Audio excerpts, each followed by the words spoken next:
Why do company financials matter when you're applying for a merchant account? If your company's not profitable or if the financials look bad, why is it a problem? What can you do about it? Stay tuned, we'll dig in 1 second. Hello, David here at merchantaccounts.ca, and I recently had a really good merchant apply to get a merchant account. They work in the pharmaceutical industry. They do like over $100 million a year in sales, and they got declined, or they initially, I should say, got declined on their merchant account application. And it's because the financials for the company at a very rough glance didn't look good. Now, the merchant was really surprised by this. Actually, in truth, in this particular case, I was surprised as well. I didn't agree with the underwriter, but we went ahead and fixed the problem. So I want to start by explaining that when you try to get a merchant account, the processor cares about two things. Is the customer going to get what they paid for? And is this merchant going to go out of business? The reason that they're worried about it is everything that you sell, everything that your business ever sells, or at least I should to more accurately state it, everything that you sell in the next 6 months. If you go out of business and the cardholders claim that they didn't get it or what they received wasn't as promised, in theory, the credit card processor can become financially responsible for if the cardholder does a chargeback. So the way that you deal with this problem is you prove that you're not going out of business. You want a silly example? Nobody worries about Berkshire Hathaway going out of business because they have $1 zillion in the account. And they've been in business for like however many, like over 50 years, maybe over 7 years. I don't know. So long that it's without question a stable company. Just like Coca-Cola, we could name these brands. When these companies go to get a merchant account, nobody worries because they have cash and stability from here till tomorrow. Now, the credit card processor is worried that you're going to sell something, particularly if you take a payment for something today that the customer doesn't get until sometime in the future. For example, if you are selling some sort of custom furniture, that's a great example, that might take 4 months to build. Well, what if you have 4 months of orders and you go out of business? Well, the credit card processor is going to be like, hey, everybody that ordered this custom handcrafted furniture that doesn't get it. Now, the company that took that money has to give the cardholder their money back, but they don't have the money. And now the processor has to cover it. So where you take a payment for something today and you provide it in the future, this is just so much more true, even more true for your business.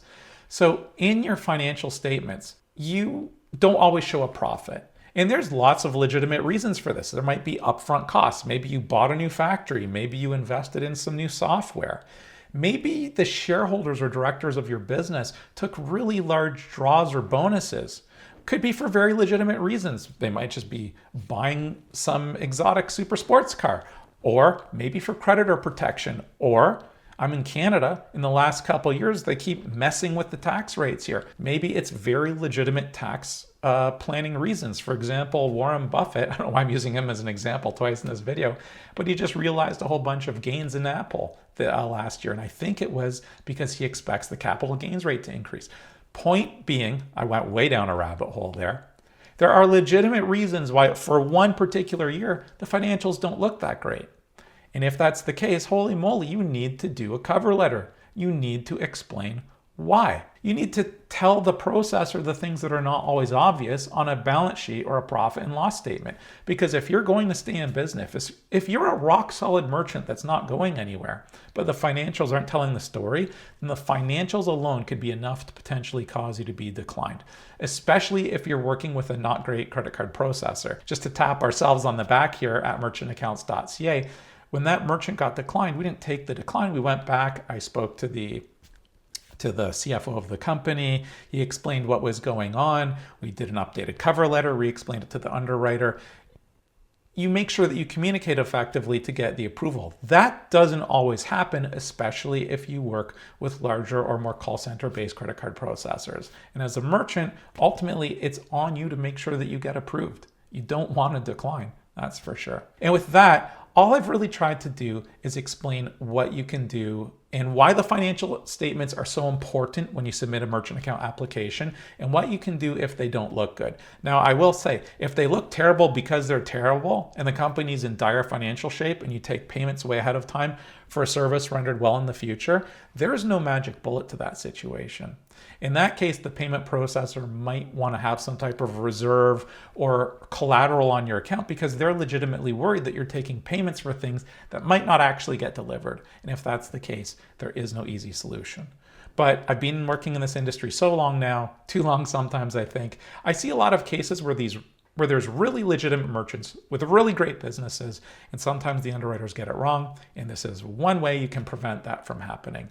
Look at your financials. If they look funny for some reason, make sure you have a meaningful discussion about why. Make sure you include a really accurate and good cover letter, and you can solve that problem. I guess in the last note, I wasn't intended to include this in the video, but if you do have a poor financial situation, but you own another really profitable company. Maybe you have a big established company and you have a new startup that's been in business for a year or two and it's just, getting going.